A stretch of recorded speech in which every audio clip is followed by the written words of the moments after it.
Alright people, going live on the site this week, we are back in New Mexico, but this time we are in the southern part of the state, namely Otero County, down here.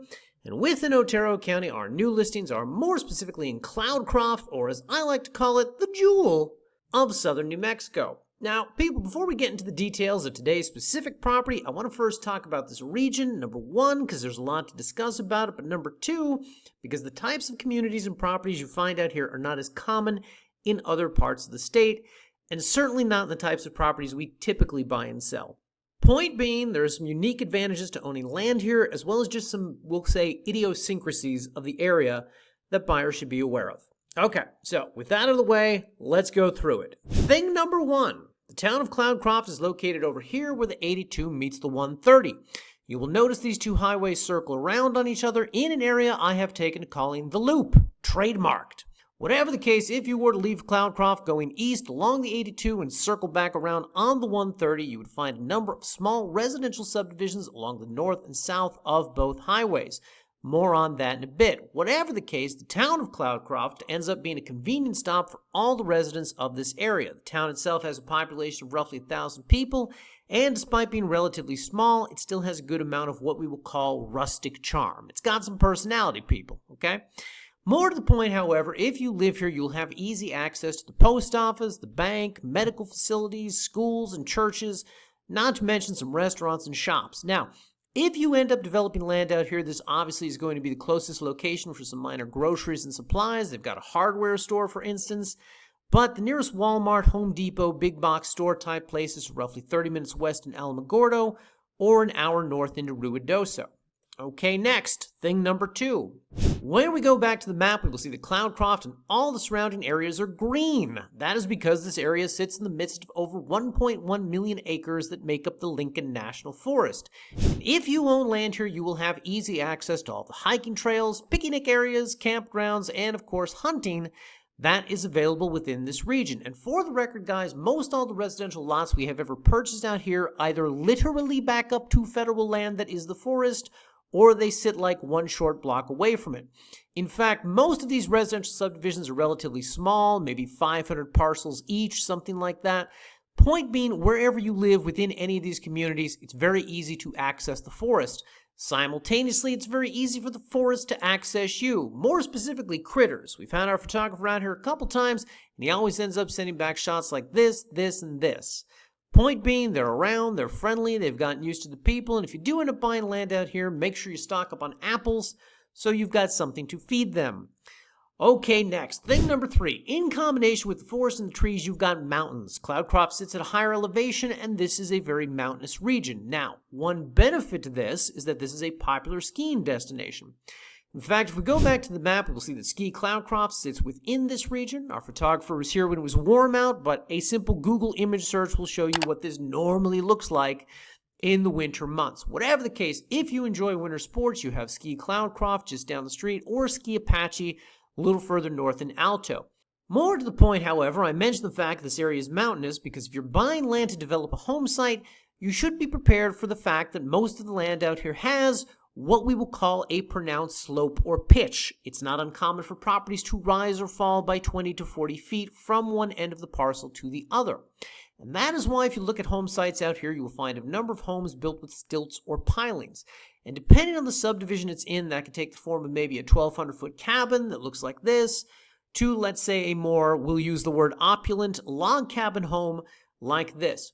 Point being, guys, however daunting it may seem to build on a property with this kind of pitch, it's important to keep in mind that this is actually quite common out here. And if you're hiring a contractor in the area, it's very likely they know exactly what to do because they've done it a million times before. Now, keep in mind, guys, this is not to suggest that all the properties we sell out here will look like this. Occasionally we come upon ones that are actually quite flat, the terrain is level and easier to build on, but it's my way of saying that forested hillside lots are very much the norm for this region.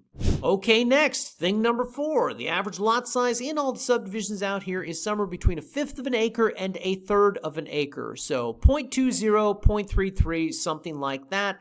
That's how most of these communities were originally platted. Now, for those of you who are aware of lot size restrictions in New Mexico, you will be glad to know that all of the properties can still be developed. You can still build on all of them. Why?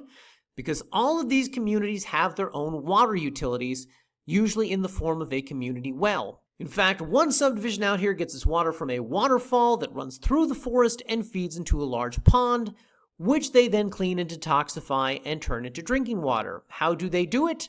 I don't know. What am I, a scientist? I don't know how it's done, guys. I just know that it's done and everyone has clean drinking water and everyone's happy. The point is that in some form or another, all of the communities have a water utility, and anyone who builds out here will not need to drill a well. Now, of course, there will be a water tap hookup fee in some regions or a monthly water bill in others, but the point is you won't have to worry about drilling a well, and that can be a huge savings. Now, in saying all of this, you would think that there are some pretty strict HOAs out here. That, however, brings us to our final thing number 5, HOAs. Some subdivisions have them, many do not. And of course, when you hear community well or water tap fees, you would think there would be some governing organization for the rest of the subdivision that oversees construction or road maintenance or dues collections, but in most of the ones I have run into, it's really not a thing. Now, keep in mind, guys, this is a part of New Mexico where, how shall we say, people like their government small, okay? So that probably explains this dynamic, but the point of mentioning all this is that it is one of the few parts of the state that I have ever encountered with both readily available water without some strict governing body. Now, with all that out of the way, if we go back to the map here, we will see that the property we're going to talk about today sits right here along the 82, just a few miles down the road from Cloudcroft and Ski Cloudcroft, and more specifically just north of the 82 in this small subdivision right here, known as Twin Forks Ranch Estates. Now, the subject property is a 0.28 acre lot, or roughly a quarter acre in size, located here along Pine Glen Road. Like most of the roads in this sub, Pine Glen is a well-maintained gravel road and runs along the property's western boundary. There are residential power lines running along the property's eastern boundary, a water line, or something meant to help facilitate water delivery, located along the northern boundary, and a utility box roughly 2 lots over, signaling the presence of phone, cable, and internet throughout the community. Now, as noted earlier, this lot is more typical of the undeveloped land that you find in this region, which is to say both forested and sloping. How sloping, you ask? Well, if you look at the topo maps we have provided on the listing page, it would appear to be about a 40-foot difference from one end to the other, with the western end along Pine Glen being the highest end and the eastern border being its lowest. And if it helps you to visualize this at all, this is how the two closest neighboring structures were developed along similar terrain. As you can see from the photos, both were turned into sort of multi-level houses with their highest points and entrances right off the road. Now, in regards to the water service out here, if you come back to the listing page in the property details section and click on the Access and Utilities tab, you'll see that we have some information down here about how this works in the Twin Forks Ranch Estates community. And if you click this link, it will take you to their Water Association's website where you can learn more. Now, the long and the short of it, guys, is that the new connection fee out here is $1,812.50. And yes, they were that precise on the phone. And they have a fixed rate water bill, which shakes out to $60 a month. But apparently they have different ways they can structure the billing depending on the owner's needs. And what exactly does that mean? I'm not entirely certain. But I would guess it's for those who use the property seasonally, like during the summer months, you can disable the service for the months you're not there, or for those who just use markedly less water. Something like that would be my guess. Whatever the case, their website is not terribly informative, but they do at least have contact forms, emails, and phone numbers that you can use to reach out and ask any additional questions you might have on this topic. Now, it should be noted, guys, that the Twin Forks Ranch Estates is one of these subdivisions that has a water association, but does not have an HOA, which of course means they also have no annual dues. So when it comes to property development out here, the only things you need to know are included here under the Zoning Restrictions tab on our listing page, and that is namely the Covenants and Restrictions document on file for the subdivision. Now, if you click this, you will find it's not a terribly detailed document, 1 page, that's about all, but the few notable restrictions included within it are that homes built within Unit 9, and just to back up for a second, guys, it's the part of the subdivision that this property is in. But homes built within Unit 9 must be at least 640 square feet. Home construction must be structurally sound and finished attractively. Construction must be completed within 18 months from the time you break ground, and trailers, tents, and RVs may only be used temporarily during the construction of the permanent home site. Now, attractive, of course, is a subjective term and open to interpretation, so we have helpfully provided in the gallery at the bottom of this page photos, people, of what many of the developed home sites within this community look like, just so you can get a better sense of what is considered acceptable or attractive, and thus how you can expect to develop the property should you end up buying out here. And of course, looking at these photos will give you a better sense of structure types, building materials, paint colors, as well as how people deal with the sloped hillsides common throughout this region. And one final thing to note here, guys, the Twin Forks Ranch Estate Subdivision is located literally right across the street from the James Canyon Fire Department, which of course is always a good thing to have close by when you are living in densely forested regions such as this one. So if you would like to purchase this property, we have one of two ways in which you can do it. For cash buyers, those who can pay the entire purchase price all at once, simply come up here, click the Buy Now button, and you will be taken to this screen, which details the purchasing process for you, whether you elect to pay our company directly or if you prefer to close and fund the deal through title and escrow. Either way, the whole thing begins with a $500 deposit, and then we get you documentation within 24 hours.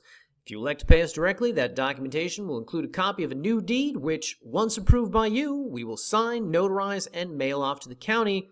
The county will record it, and congratulations, the property will officially be yours. And yes, guys, it's really that easy. If, however, you do not trust paying this much money over the internet to people you've never met, we completely understand. Fortunately for you, we have the title escrow option, and the way that one works is that you place the $500 down, we get you a sale purchase agreement, you sign it, we sign it, submit it to the title company, and they do the rest. And when we say do the rest, guys, that includes, but is not limited to, giving us a new deed to sign and requesting funds from you. Funds, which, by the way, will be released to us only once, the property has been deeded into your name and recorded with the county. If, however, you do not have the entire purchase price of the land right now today, that brings us to the second way in which you can purchase this property, and that is with our owner financing option, aka an affordable down payment, followed by subsequent monthly payments. And if we click the Buy Now button on this option, we will learn what the terms are on this specific property with the down payment, monthly payment, term, and interest rate described up here. And the way this one works is that once you place the $500 down, we get you documentation, again, within 24 hours, which again, we are going to run through title and escrow. And mind you guys, when you're doing owner financing, we're basically loaning you money, which you pay back slowly over time. And thus, we want to make sure that that loan is originated properly, per the laws within that state, and that both our interest in the land, as well as your right to it, are protected. Point being, we send the contract off to title, and over the course of the next 30 to 45 days, their attorneys draft these state-specific agreements, and upon completion, they will collect the remainder of the down payment from you, set up recurring billing, and they will handle both the collection and disbursement of funds for the remainder of that contract. And of course, over the life of the loan, our company will have a lien on the property. It's called lien in first position. And once all the payments have been made and contractual obligations fulfilled, that lien will be lifted and the property officially deeded to you. And of course, as with all of our listings, guys, we have a copy of the contract we use to initiate these transactions linked here. That way you can review it and know exactly what you'll be asked to sign before placing even $1.